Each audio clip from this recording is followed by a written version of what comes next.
Hello student, welcome back in new lecture. Last lecture में we have complete ecology का chapter हमने किए थे, बहुत ही इंपॉर्टेंट चैप्टर है, आप उसे करें। अब हम थोड़ा सा नीट के लिए स्कोरिंग करने वाले चैप्टर उठाते हैं जहां से स्कोरिंग हो जाएगी, ठीक है। क्योंकि स्कोरिंग एक क्वेश्चन नीट में जो है बहुत इंपॉर्टेंट होता है। ऐसा नहीं है कि हम टफ ही टॉपिक उठाएंगे कि भाई हम सारा दिन जेआईटीसी करते रहें या बायोटेक करते रहें, ठीक है। तो अब हमें थोड़े से इजी टॉपिक उठाने हैं ताकि जो है हमारी स्कोरिंग हो जाए, ठीक है। तो इसी की कैटेगरी में हमने स्टार्ट किया है आज एक बहुत ही इजी चैप्टर है, ह्यूमन रिप्रोडक्शन। चैप्टर इजी है लेकिन बहुत इंपॉर्टेंट चैप्टर है। बहुत अच्छे अच्छे क्वेश्चन यहाँ से आते हैं, स्कोरिंग करा सकते हैं। आई थिंक इस बार भी नीट में यहाँ से 3 to 4 क्वेश्चन आए थे और बहुत ही इजी क्वेश्चन थे। तो यहाँ पर हमें पहली बात छोटी छोटी डेफिनेशन याद करनी है, उनके मीनिंग याद करने हैं, वो कहाँ होते हैं, कौन से ऑर्गन में होते हैं, याद करना है। और प्लस कुछ यहाँ पे प्रोसेस हैं या सिस्टम का जो स्ट्रक्चर है उसका सीक्वेंस पूछ लेते हैं एग्जाम में कि भाई स्पर्म का कैसे बनता है उसका सीक्वेंस बता दो, या ह्यूमन मेरी रिप्रोडक्शन कैसे होता है उसका सीक्वेंस बता दो। तो इस तरह के क्वेश्चन पे हमने जो है फोकस करना है, ठीक है। तो इसी की कैटेगरी में हम पहला क्वेश्चन उठा रहे हैं और इस पहले क्वेश्चन में ही इस चैप्टर की लगभग बहुत सारी डेफिनेशन जो बेसिक पॉइंट आते हैं वो उठ के आ जाएंगे। तो हमारे पास में है match the column first with column second. कुछ बातें आपको कॉलम फर्स्ट में दे रखी हैं, कुछ बातें कॉलम सेकंड में दे रखी हैं। अब आपने क्या करना है, इनको मैच करना है। डेफिनेशन ये तो देखते हैं। पहला है हमारे पास में, यहां पर है पार्चुरेशन, यहां पर गेस्टेशन, यहां पर ओव्यूलेशन, यहां पर इम्प्लांटेशन, यहां पर कंसेप्शन। और इसमें एक एक्स्ट्रा है, 5 है, एक एक्स्ट्रा। अब देखना है ये एक्स्ट्रा कहां पे आएगा या आएगा भी नहीं आएगा, इस बात का भी हमने ध्यान रखना है। तो ठीक है, देखते हैं। तो सबसे पहली डेफिनेशन आप जानते हैं पार्चुरेशन। पार्चुरेशन आप जानते ही हैं, पार्चुरेशन का मतलब होता है डिलीवरी। डिलीवरी का होना, बर्थ का होना ही कहलाता है, पार्चुरेशन कहलाता है। और आपको पता है इसके लिए एक प्रोसेस होता है, वो आपने अलग से याद करना है। क्या कहते हैं उसको हम कहते हैं फीटस इजेक्शन रिफ्लेक्स कहते हैं ना। और आपको पता है एक अलग से क्वेश्चन याद करेंगे, बर्थ हार्मोन कौन सा होता है, ऑक्सीटोसिन जो है वो बर्थ हार्मोन होता है। स्टार्टिंग में ये ऑक्सीटोसिन कहां से निकलता है, स्टार्टिंग में ऑक्सीटोसिन जो है थोड़ा सा फीटस निकालता है और उसके बाद ज्यादा अमाउंट में ऑक्सीटोसिन कहां से आता है, वो मदर की पोस्टर पिट्यूटरी ग्लैंड से आता है। यहाँ क्वेश्चन आप गलती मत करना कि ये ऑक्सीटोसिन प्लेसेंटा से आएगा ना, प्लेसेंटा से नहीं आएगा, ठीक है। प्लेसेंटा से बहुत सारे हार्मोन आते हैं लेकिन ऑक्सीटोसिन पोस्टर पिट्यूटरी से आएगा, ये बात यहाँ पर नोट करने वाली है। तो पार्चुरेशन का मतलब क्या हो गया, पार्चुरेशन का मतलब हो गया delivery of baby from the uterus. तो जो बर्थ देने का जो एक्ट है, बर्थ होने का जो एक्ट है, उसी को हम कहते हैं पार्चुरेशन कहते हैं। और इसके लिए कौन सा हार्मोन है, ऑक्सीटोसिन। और इसके लिए एक फिनोमिना हम यूज करते हैं, क्या है, फीटस इजेक्शन रिफ्लेक्स, जिसके लिए फीटस भी रेस्पॉन्सिबल है और मैटरनल जो बॉडी है, जो मदर है, वो भी इसमें कॉन्ट्रीब्यूशन करती है। इसमें एक हार्मोन अलग से भी हेल्प करता है, रिलैक्सिन आपने सुना होगा। रिलैक्सिन क्या काम करता है, वो सर्विस को थोड़ा डायलेट कर देता है और जिससे वहां पर एक इजी डिलीवरी इंड्यूस हो जाती है। Next question, gestation. गेस्टेशन तो आप जानते हैं क्या होता है। देखिए फर्टिलाइजेशन कब हुआ और जो डिलीवरी कब हो रही है, बर्थ कब हो रहा है, इसी बात को हम कहते हैं gestation period. The time interval between the fertilization and parturition known as the gestation period। और आप जानते हैं ह्यूमन के केस में ये पीरियड जो है 9 मंथ का होता है। 9 मंथ कह लीजिए या फिर जो है इसको जो है वीक में कन्वर्ट कर लीजिए या फिर जो है इसको जो है दिन में जो है कन्वर्ट कर लीजिए। हर तरीके से क्वेश्चन यहाँ पे आ गया है। तो गेस्टेशन पीरियड का मतलब क्या हुआ, ये प्रेगनेंसी कब हुई, मतलब फर्टिलाइजेशन कब हुआ और बर्थ कब हो रहा है, तो ये यहां मैच हो जाएगा, ठीक है। तो ऐसे याद करना पड़ेगा, ठीक है।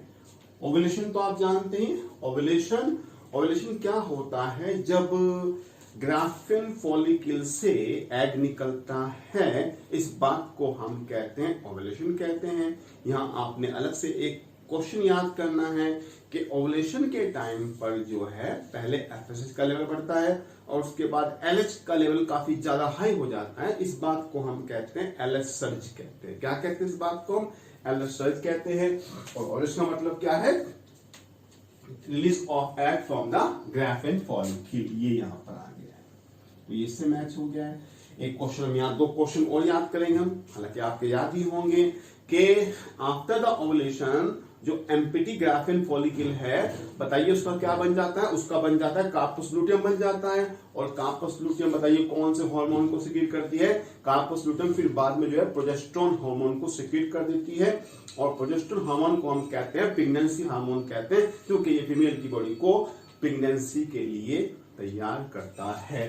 तो यहाँ पे हमने कुछ एक दो बातें और भी पढ़ ली। इम्प्लांटेशन, इम्प्लांटेशन आप जानते हैं क्या होता है? इम्प्लांटेशन देखिए क्या हुआ, फर्टिलाइजेशन हो गया, जाइगोट बन गया, फिर जाइगोट में एक्चुअली क्या होता है? क्लीवेज होता है, फिर वो एक खास स्टेज में चेंज होता है, वो मैं आपको यहाँ बताऊंगा, यहाँ पे बताऊंगा मैं आपको यहाँ पर, ठीक है। फिर वो एक खास स्ट्रक्चर में चेंज होता है जिसे हम कहते हैं ब्लास्टुला। क्या कहते हैं उसको? वो अपने एंब्रियोनिक डेवलपमेंट की एक खास स्टेज पर आता है बेटा, उसे कहते हैं ब्लास्टुला। अब यहां से दो क्वेश्चन बन गए हमारे। एक क्वेश्चन बन गया कि भाई मेमल के ब्लास्टुला को क्या कहते हैं बताइए? मेमल्स के ब्लास्टुला को ब्लास्टुला नहीं कहते हैं, उसको कहते हैं ब्लास्टोसिस्ट। क्या कहते हैं उसको? ब्लास्टोसिस्ट कहते हैं। और उसके बाद इस ब्लास्टोसिस्ट से कुछ कोरियोनिक विलाई निकलते हैं और वो जो है एंडोमेट्रियम जो कि यूट्रस की लाइनिंग है उसमें जाकर वो डिसेंड हो जाते हैं और फिर वो उसका अटैचमेंट जो है वो यूट्रस के अंदर हो जाता है, मैटरनल टिश्यू से हो जाता है। इसी बात को हम कहते हैं इम्प्लांटेशन। तो है कोई ऑप्शन यहाँ पर? हाँ, ये रहा अटैचमेंट। ये इम्प्लांटेशन क्या हो गया? ये यहाँ गया attachment of zygote to endometrium. हालांकि यहाँ जाइगोट कहना ठीक नहीं रहेगा, है ना। यहाँ आप अलग से दो क्वेश्चन मैं आपको अलग से बताऊंगा। एक क्वेश्चन आपसे पूछेगा बताइए इम्प्लांटेशन किसका होता है? यहाँ क्वेश्चन में बेटा ये रॉन्ग दिया है, आप याद करेंगे ब्लास्टुला, जिसको ब्लास्टोसिस्ट कहते हैं, उसी का ही होता है इम्प्लांटेशन होता है। और ये कब होता है? इम्प्लांटेशन फर्टिलाइजेशन के लगभग 10 डेज के अंदर अंदर जो है इम्प्लांटेशन हो जाता है। उसके बाद ही जो है प्रेगनेंसी एस्टेब्लिश होती है। उसके बाद ही हम प्रेगनेंसी को कंफर्म करते हैं। कंसेप्शन भी एक तरीके से क्या है? कंसेप्शन का मतलब होता है कि वो जो एग था उसका जो यूनियन है वो स्पर्म के साथ हो गई और वहां जाइगोट बन गया, तो इस बात को हम कहते हैं कंसेप्शन कहते हैं। मतलब प्रेगनेंसी एस्टेब्लिश को ही हम कहते हैं कंसेप्शन। तो ये यहाँ पे आ गया। तो स्टूडेंट ये मैच हो गए। अब ये अकेला बचा है, ये किसी से मैच नहीं हो रहा है तो आप इसको छोड़ देंगे, ठीक है। ऑप्शन में आप ऐसा चॉइस करेंगे। मैंने यहाँ ऑप्शन नहीं लिखे, इसको आप छोड़ दें क्योंकि इसके साथ मैच के लिए कोई भी नहीं है यहाँ पर, ठीक है। अंडरस्टूड। चलिए नेक्स्ट करते हैं, ऐसे क्वेश्चन करेंगे। अब हम पूरा एक सीक्वेंस बनाते हैं आपके लिए कि ये चैप्टर कैसे चलता है। मतलब चैप्टर 3 जो ह्यूमन रिप्रोडक्शन है उसमें कौन कौन सी घटनाएं किस किस सीक्वेंस में होती हैं, इसका आपको एक क्वेश्चन करना है।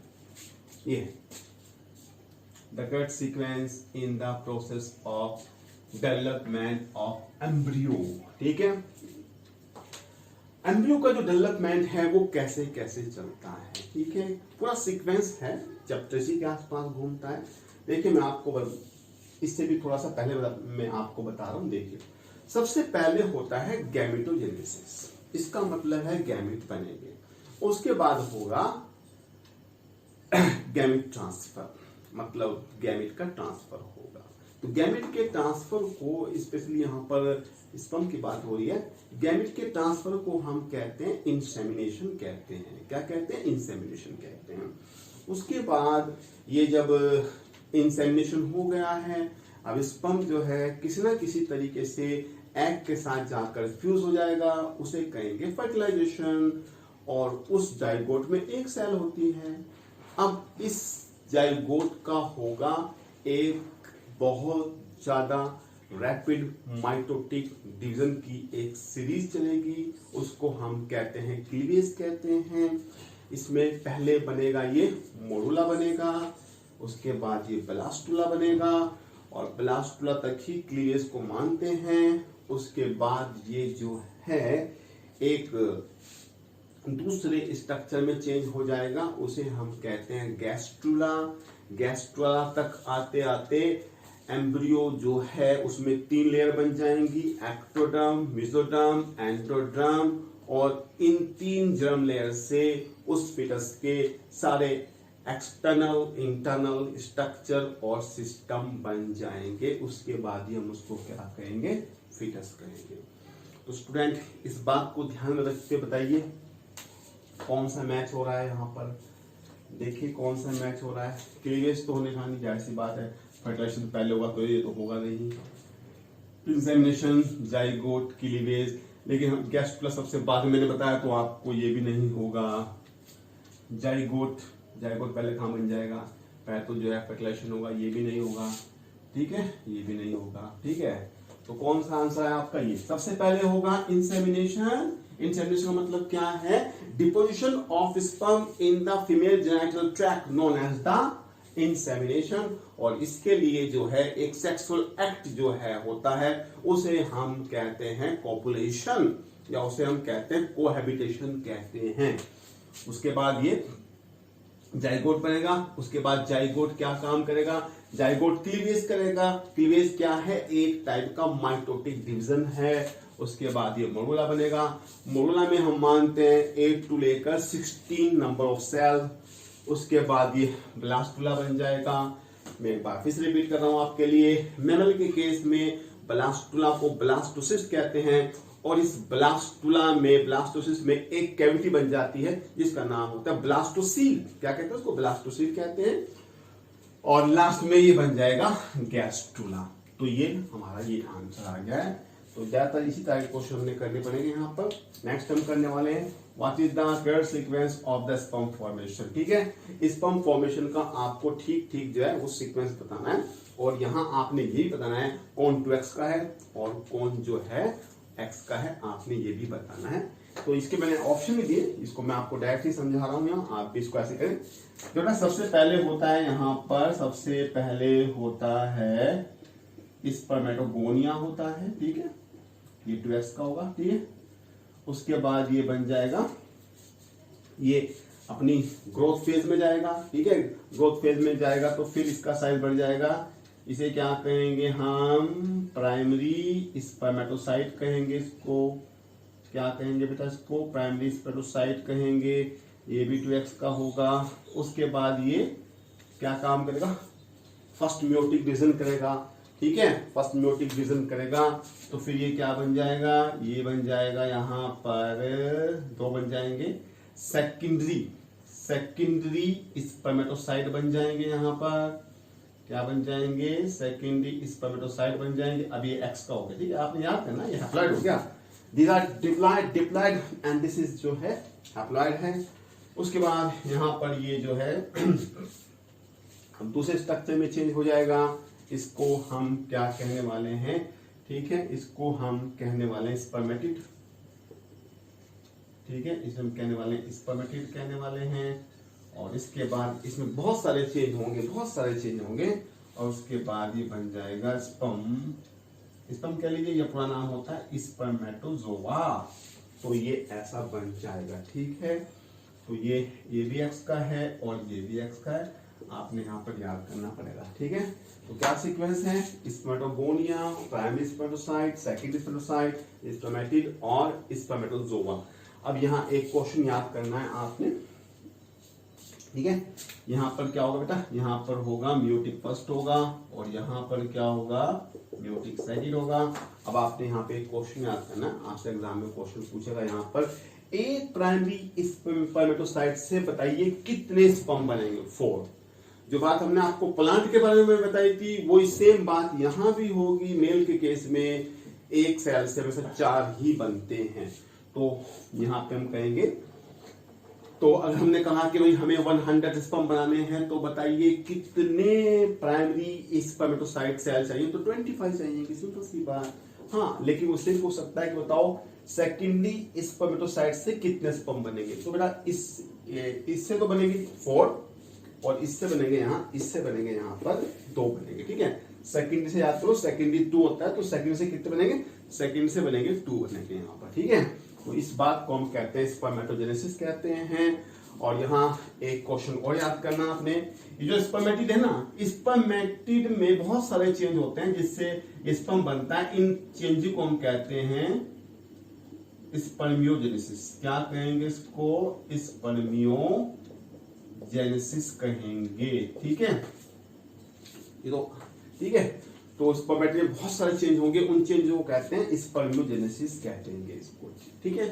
तो ये आपने अच्छे ढंग से याद करना है, यहाँ से बहुत सारे क्वेश्चन आ सकते हैं, ठीक है। और नेक्स्ट क्वेश्चन कुछ ऐसा ही है, पहले मेल ही करते हैं। पहले select the sequence of transport of sperm in male reproductive system. इस बार 19 में है, 2019 में क्वेश्चन है, ठीक है। तो अब ये आपसे पूछना चाह रहा है कि बताओ वो स्पर्म जो है टेस्टिस से बाहर कैसे निकलता है, वो कौन कौन से जो है स्ट्रक्चर आते हैं उसमें, ठीक है। तो ये मैं आपको डायरेक्टली कहा देता हूँ, ऑप्शन नहीं लिखता। बेटा आप जानते हैं टेस्टिस में बहुत सारे स्ट्रक्चर एंड फंक्शनल यूनिट होते हैं, उनको क्या कहते हैं? उसको हम कहते हैं, क्या कहते हैं बताओ? सेमिनिफेरस ट्यूब्यूल कहते हैं। और उन सेमिनिफेरस ट्यूब्यूल में क्या होती हैं? सेमिनिफेरस ट्यूब्यूल में 2 टाइप की सेल्स होती हैं, एक होती है सर्टोली सेल होती हैं, और दूसरी कौन सी सेल होती है? मेल जर्म सेल्स होती हैं। तो मेल जर्म सेल जो है स्पर्म बनाती हैं, और सर्टोली सेल क्या काम करती हैं? उस स्पर्म को नरिशमेंट देती हैं, और वहीं पर जो है अब ये टेस्टिस से कैसे बाहर निकलेगा इसका सीक्वेंस याद करना। देखो बेटा, ये आपको पता है ना, पहले कहाँ होगा? ये होगा पहले सेमिनिफेरस ट्यूब्यूल में होगा।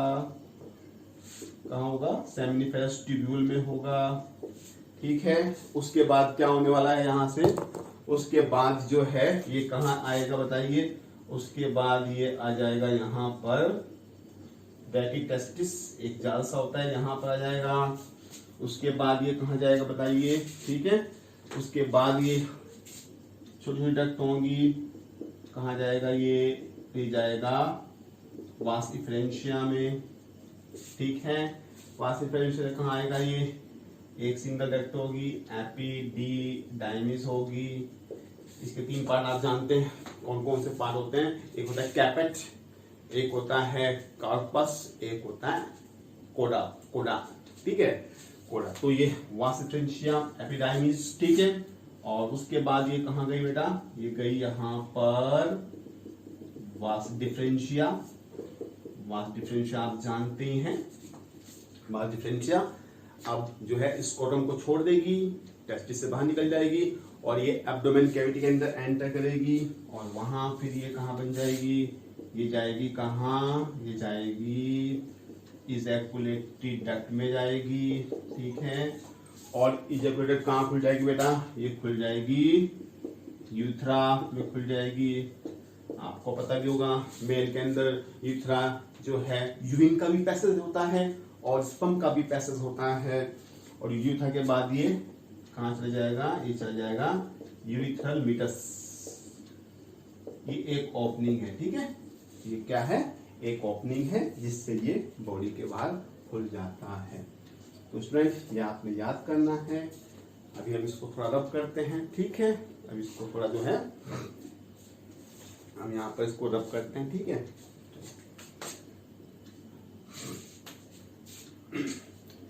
तो ये समझ में आया आपके थोड़ा सा, ठीक है। Select the sequence sperm in male reproductive system, ठीक है। तो ये आप कर लेना, ठीक है बेटा।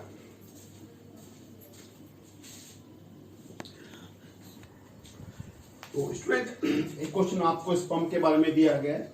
आपने स्पर्म का स्ट्रक्चर पढ़ा था, उसमें बहुत सारे पार्ट्स थे। हेड था, मिडिल पीस था, टेल थी, एक्रोसोम था। आपने ये जो क्वेश्चन दिया है इसमें आपको मैच करना है कि किसका काम क्या होता है। ये हेड है, आप जानते हैं हेड के अंदर न्यूक्लियस होता है, ठीक है। हेड के अंदर होता है न्यूक्लियस, और न्यूक्लियस के अंदर होता है जेनेटिक मटेरियल, जो जेनेटिक इंफॉर्मेशन को लेकर जाता है। तो हेड का यहाँ पे इसके साथ मैच हो गया। मिडिल पीस, याद कर लीजिए, एम से मिडिल पीस और एम से माइटोकॉन्ड्रिया। मिडिल पीस में होते हैं बहुत सारे माइटोकॉन्ड्रिया, जिनको हम कहते हैं माइटोकॉन्ड्रिया स्पाइरल कहते हैं। एक नाम मैं आपको और बता रहा हूं, इन माइटोकॉन्ड्रिया को का जो ग्रुप है इन्हें मैनकीट कहते हैं। क्या कहते हैं? मैनकीट कहते हैं। और आप जानते हैं जहां माइटोकॉन्ड्रिया होगा उसका काम जो है एनर्जी को देना होगा, क्योंकि हम जानते हैं माइटोकॉन्ड्रिया पावर हाउस होता है सेल का। तो मिडिल पीस का काम क्या है? एनर्जी देना। ये एक्रोसोम आपको पता है, स्पर्म के सबसे ऊपर एंड पर क्या होता है? एक कैप लाइक स्ट्रक्चर होता है। ये पॉइंटेड नहीं होगा, आप इसको याद करें, ये पॉइंटेड नहीं होगा, ये कैप लाइक स्ट्रक्चर होता है। इसको हम कहते हैं एक्रोसोम कहते हैं। यहां से एक क्वेश्चन और बनता है, वो आपसे पूछेगा एक्रोसोम कहां से आ गया, तो आप क्या आंसर देंगे? एक्रोसोम जो है वो गोल्जाई बॉडी से बनता है। स्पर्म एक सेल ही तो है, तो सेल की गोल्जाई बॉडी ने क्या कर दिया? उसका एक्रोसोम बना दिया। अब एक्रोसोम क्या काम करता है बताइए? एक्रोसोम एक खास टाइप का एंजाइम निकालता है जिसका नाम होता है स्पर्मलाइसिन एंड हाइलुरोनिडेज निकालता है, जो एग की, जो हमने लेयर्स पढ़ाई थी आपको, जो एग की लेयर्स को डिसॉल्व कर देता है। ठीक है, ये यहां बताएंगे आपको, ये एग की लेयर को जो है वो डिसॉल्व कर देता है। तो ये एंजाइम निकालता है। तो है कोई एंजाइम वाला ऑप्शन? हाँ, ये रहा एंजाइम। एंजाइम का आप नाम भी याद कर लें। एक्रोसोम के बारे में क्या याद करना आपने? एक्रोसोम के बारे में याद करना आपने स्पर्मलाइसिन एंजाइम, और ये गोल्जाई बॉडी से बनता है। इसके अलावा एक क्वेश्चन आपको और याद करना, एक्रोसोम निकालता है, एक केमिकल निकालता है, एंटी फर्टिलाइजिंग निकालता है। ठीक है, और एग क्या निकालता है? एग निकालता है फर्टिलाइजिंग निकालता है। टेल तो आप जानते हैं, टेल जो है इसको स्विम करने में हेल्प करेगी, तो इसका काम होगा स्पर्म की मोटिलिटी। तो यहां पर ये मैच हो गया है। ठीक है स्टूडेंट, नेक्स्ट क्वेश्चन बहुत इंपॉर्टेंट है। Layers of an ovum from outside to inside. बहुत अच्छा क्वेश्चन है। आप जानते हैं एग, जिसको ओवम भी कहते हैं, उसके ऊपर 3 लेयर्स होती हैं। अब आपको सीक्वेंस याद करना, फ्रॉम आउटसाइड टू इनसाइड। यहाँ आउटसाइड टू इनसाइड पूछा गया, वो आपसे इनसाइड टू आउटसाइड ही पूछ लेता है। तो आप जानते हैं एग का स्ट्रक्चर थोड़ा ध्यान में, माइंड में लाओ आप। सबसे बाहर क्या होता है? सबसे बाहर ग्राफियन फॉलिकल सेल होती हैं, बड़ी बड़ी फ्लैट सेल होती हैं। उनका नाम क्या था? उनका नाम था कोरोना रेडिएटा। क्या नाम था उनका? Corona radiata. बीच की जो थी लाइनिंग लेयर, उसका नाम क्या था? Zona pellucida. और खुद एग की जो अपनी मेम्ब्रेन थी, जो वो खुद निकालता है, उसे कहते हैं विटलाइन मेम्ब्रेन कहते हैं।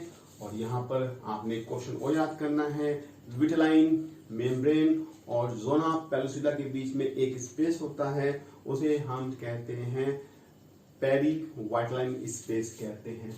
तो बताइए स्टूडेंट कौन सा आंसर आ गया? तो ये आ गया। ठीक है, ये वाला आ गया, corona radiata, zona pellucida, vitelline membrane, क्योंकि वो आउटसाइड टू इनसाइड पूछ रहा है। सिंपल। नेक्स्ट क्वेश्चन हमारे पास में, ये बहुत अच्छा क्वेश्चन है।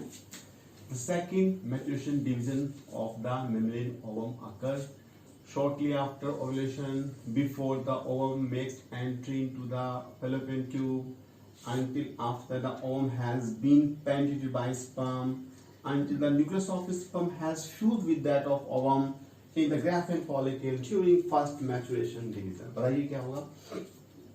मैं आपको थोड़ा सा कंसेप्ट बताता हूँ, कंसेप्ट क्या है इसका। देखिए, जो oogenesis है, जो एग बनने का प्रोसेस होता है, वो डिसकंटिन्यूअस है। इसमें जो उगोनिया बनते हैं वो बिफोर बर्थ बन जाते हैं, जन्म से पहले पहले बन जाते हैं। जन्म के बाद एक भी उगोनिया नहीं बनता है।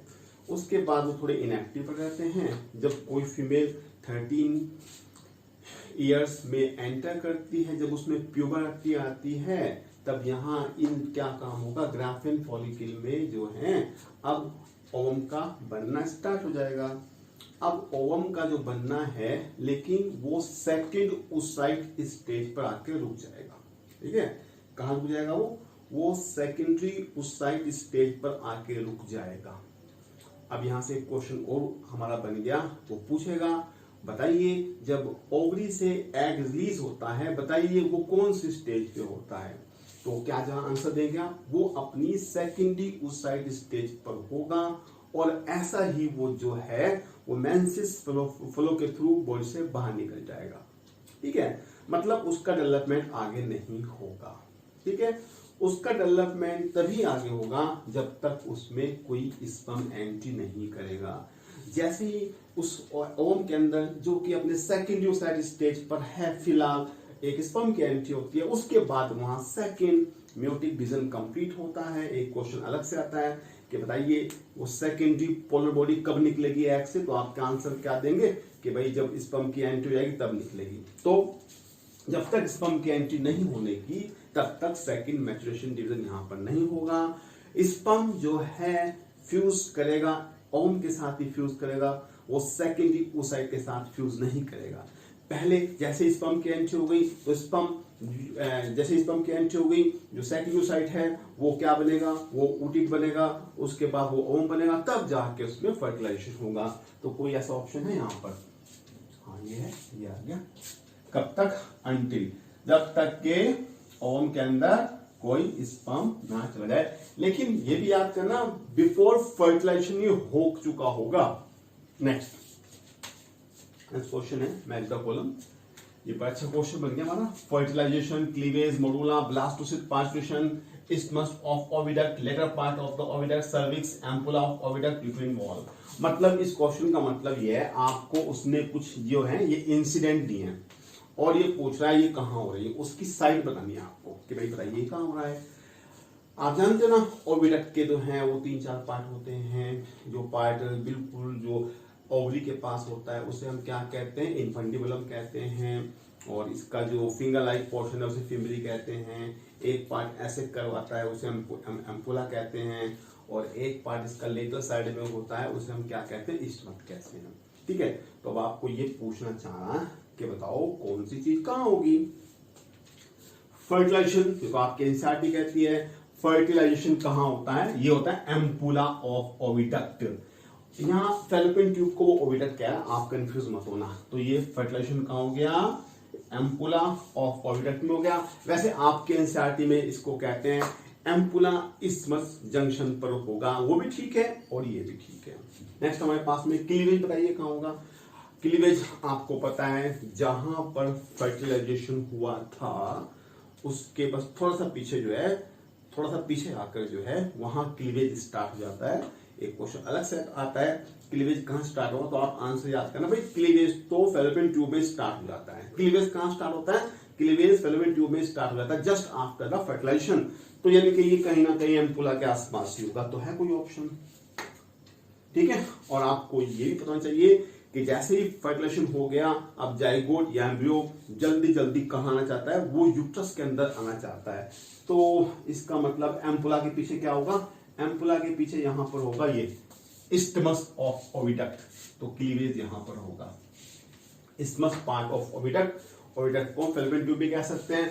उसके बाद मोडुला, वही बात हो गई।